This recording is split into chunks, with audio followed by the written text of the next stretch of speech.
Next, from the University of Birmingham, we have Shengyuan Huang talking about when two HKR isomorphisms are equal. All right. Thanks for providing the opportunity for me to speak in here. Okay, so today I will talk about the HKR isomorphism. And first we quickly record the definitions of, we quickly record the HKR isomorphism. It's about the Hochschild cohomology and the homology of a scheme. So if X is a smooth scheme, for simplicity reason, let's assume it's over C, but it could be more general. And the Hochschild cohomology is defined to be the X algebra.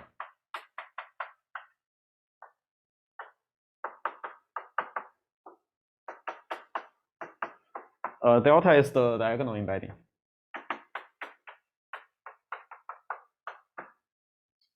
And in the affine case, if you think about algebras, this is exactly the bar resolution. And there is a HKR isomorphism.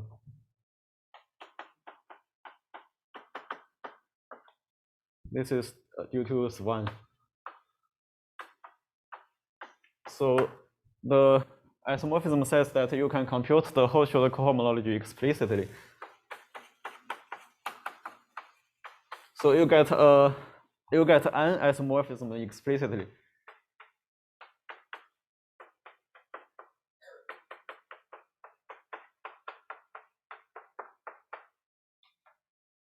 The right-hand side is what we call the polyvector field. So why we care about this? Well, because there are many reasons.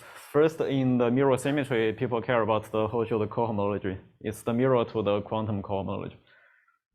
And also, this thing looks like the Hodge decomposition. It's the mirror of the Hodge decomposition. And also, there are some Lie theoretic background behind it. So just as what is mentioned in the first talk this morning, there is a PBW map from in the Lie algebra setting. So the HKR isomorphism in my mind is a special case of the PBW map. So this can be thought as the universal enveloping algebra, and this is the symmetric algebra. I'm not going to get into the details. Okay. So, and in fact, the isomorphism on cohomologies comes from isomorphism on sheaves, so sheaf level.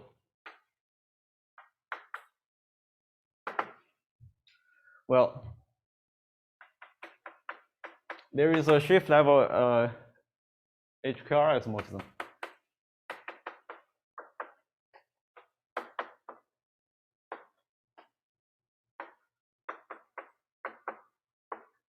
And notice that all the functors are derived in this case. These are derived functors, not the naive one. And the symmetric algebra is actually the exterior algebra because it's in the odd degree. So in the odd degree, symmetric means antisymmetric. And if you apply this functor derived home blah to OX, if you apply this functor to it, you recover the HKR isomorphism on cohomology sheaves. Right. So apply the functor to it.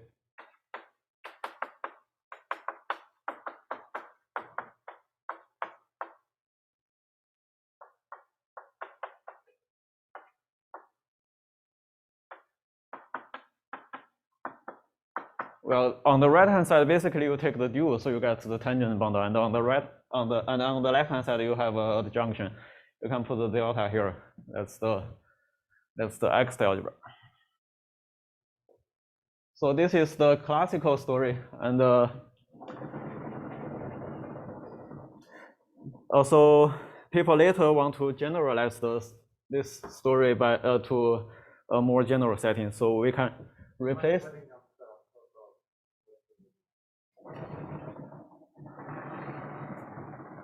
So we can replace the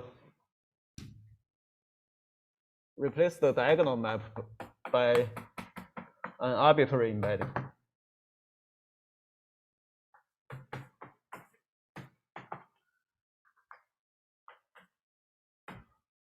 And we want to study the X algebra in this case.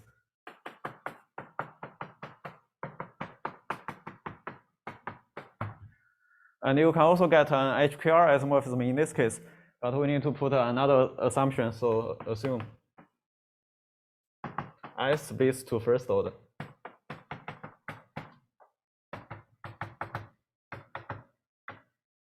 First order splitting is easy. Well, it just means the inclusion to the first order neighborhood splits. So there is a map back. I call this mu and this phi. The inclusion to the first order neighborhood split. And it's equivalent to, say, the short exact sequence split. So you have a short exact sequence of tangent bundles.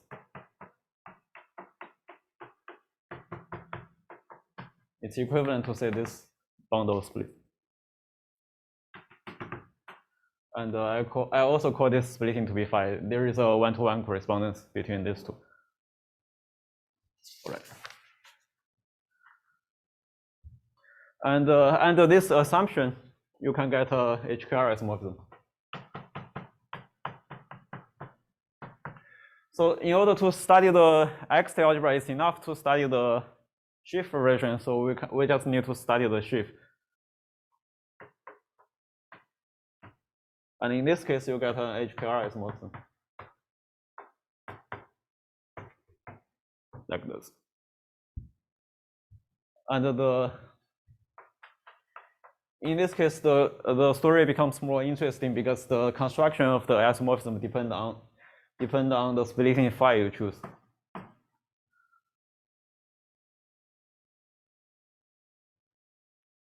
So now you can ask if you have two splittings, when the two HKR isomorphisms are equal.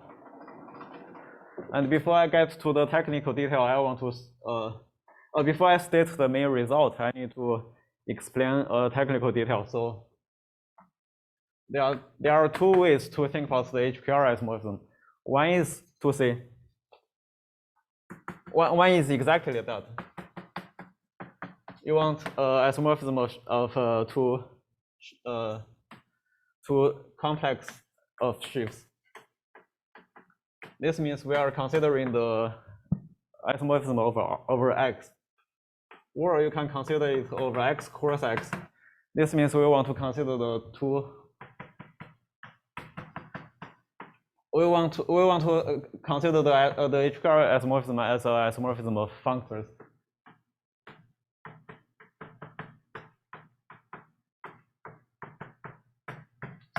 So you can plug anything into here and you get an isomorphism like this. So there are two base schemes over which we can consider the HKR. Now here is the question that I want to solve. Given two splittings phi 1 and phi 2, two first order splitting phi 1 and phi 2, when the two are equal to each other. And even in the case of the diagonal embedding, this question is interesting because in the diagonal case, delta is the diagonal embedding, and you have two first order splittings. Well, in this case, it's not just the first order splitting. The inclusion just splits. You can have the projection onto the first and the second factor.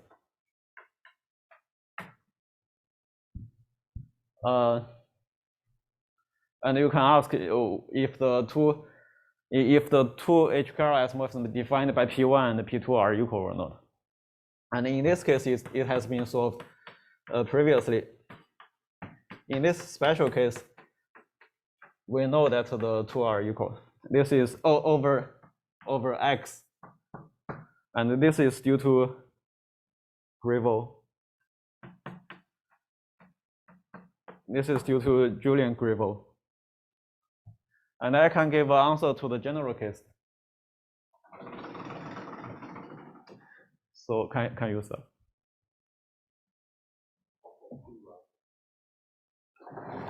So I need to define a cohomology class, then I'm able to answer the question. So just to recall,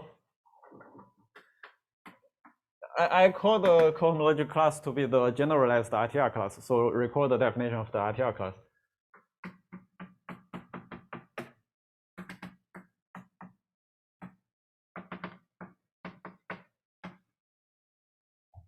For any vector bundle E, you can define the RTR class in this way. So you pull back the bundle to X cross X by P1 star. And there is a natural map to delta push, you push forward the bundle to X cross X. There is a natural map. This is just given by the junction.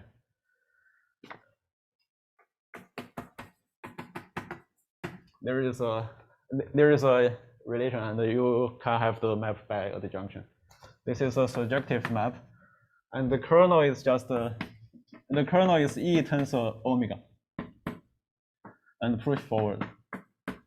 So you get a short exact sequence like this. Then here this is P1. Then we use P2 to push forward it back onto X. So we use P2 to do the push forward. Since you have the identity here, this is just E.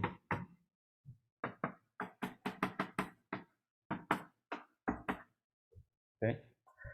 And this short exact sequence defines a cohomology class.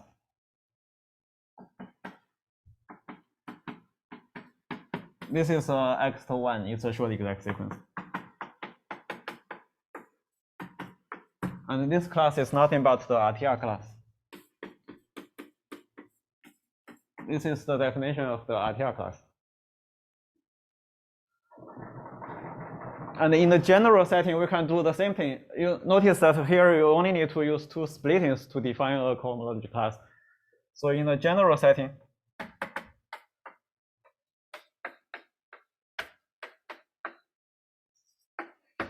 we do it on the first order neighborhood. This is mu.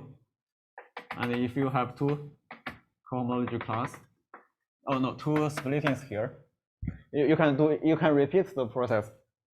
So first you use phi 1 to do the pullback. E is a bundle on X. E is a bundle on X. And it maps naturally to the push forward of E. You just push forward the bundle onto the first order neighborhood. And the kernel is E tensor the conormal bundle.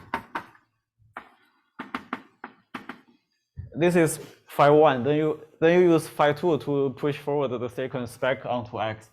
Use phi 2.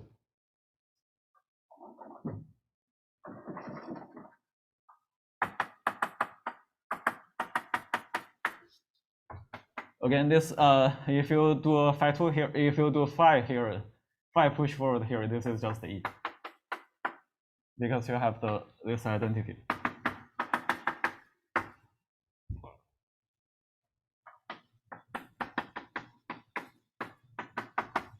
Again, you get a short exact sequence. And this class is what I call the generalized RTR class. It depends on two splittings.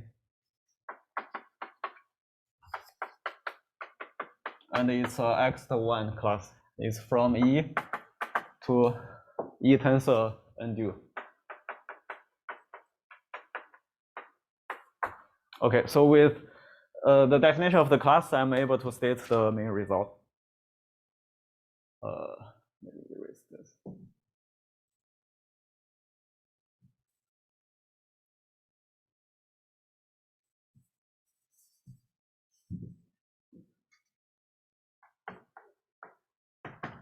The setting is that we have a first order splitting.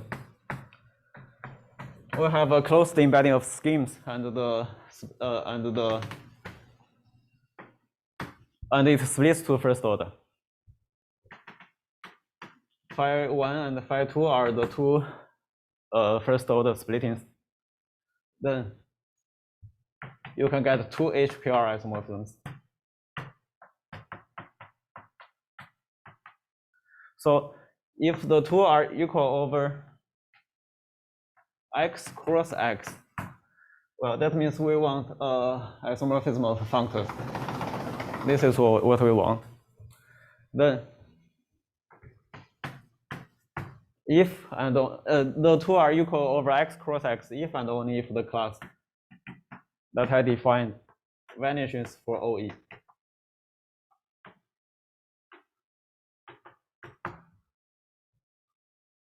And if they are equal over x,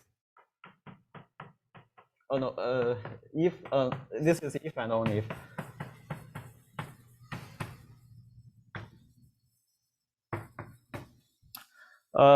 They equal over x, that means we only care about O. We only plug O into the functor. If and only if. Here we need to do a modification of the class. It's not exactly the class. It's the anti-symmetric part. I will explain. Anti-sim. And here we only plug one bundle into it. It's the normal conormal bundle. If and only if the anti-symmetric part of this class vanishes. And what anti-symmetric means? Well, it's very easy. So in this case,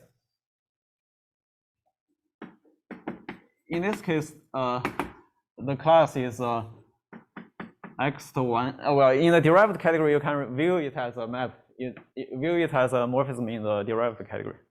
The x to 1 is a morphism in the derived category.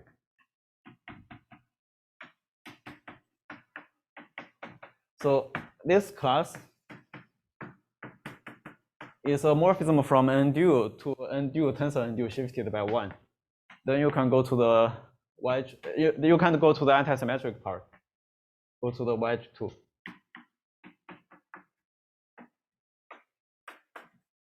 So this is what I mean. Anti-symmetric part of this class.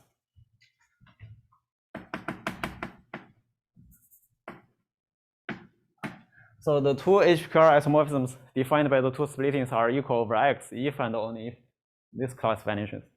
And it recovers the Julian's result, Griveau's result.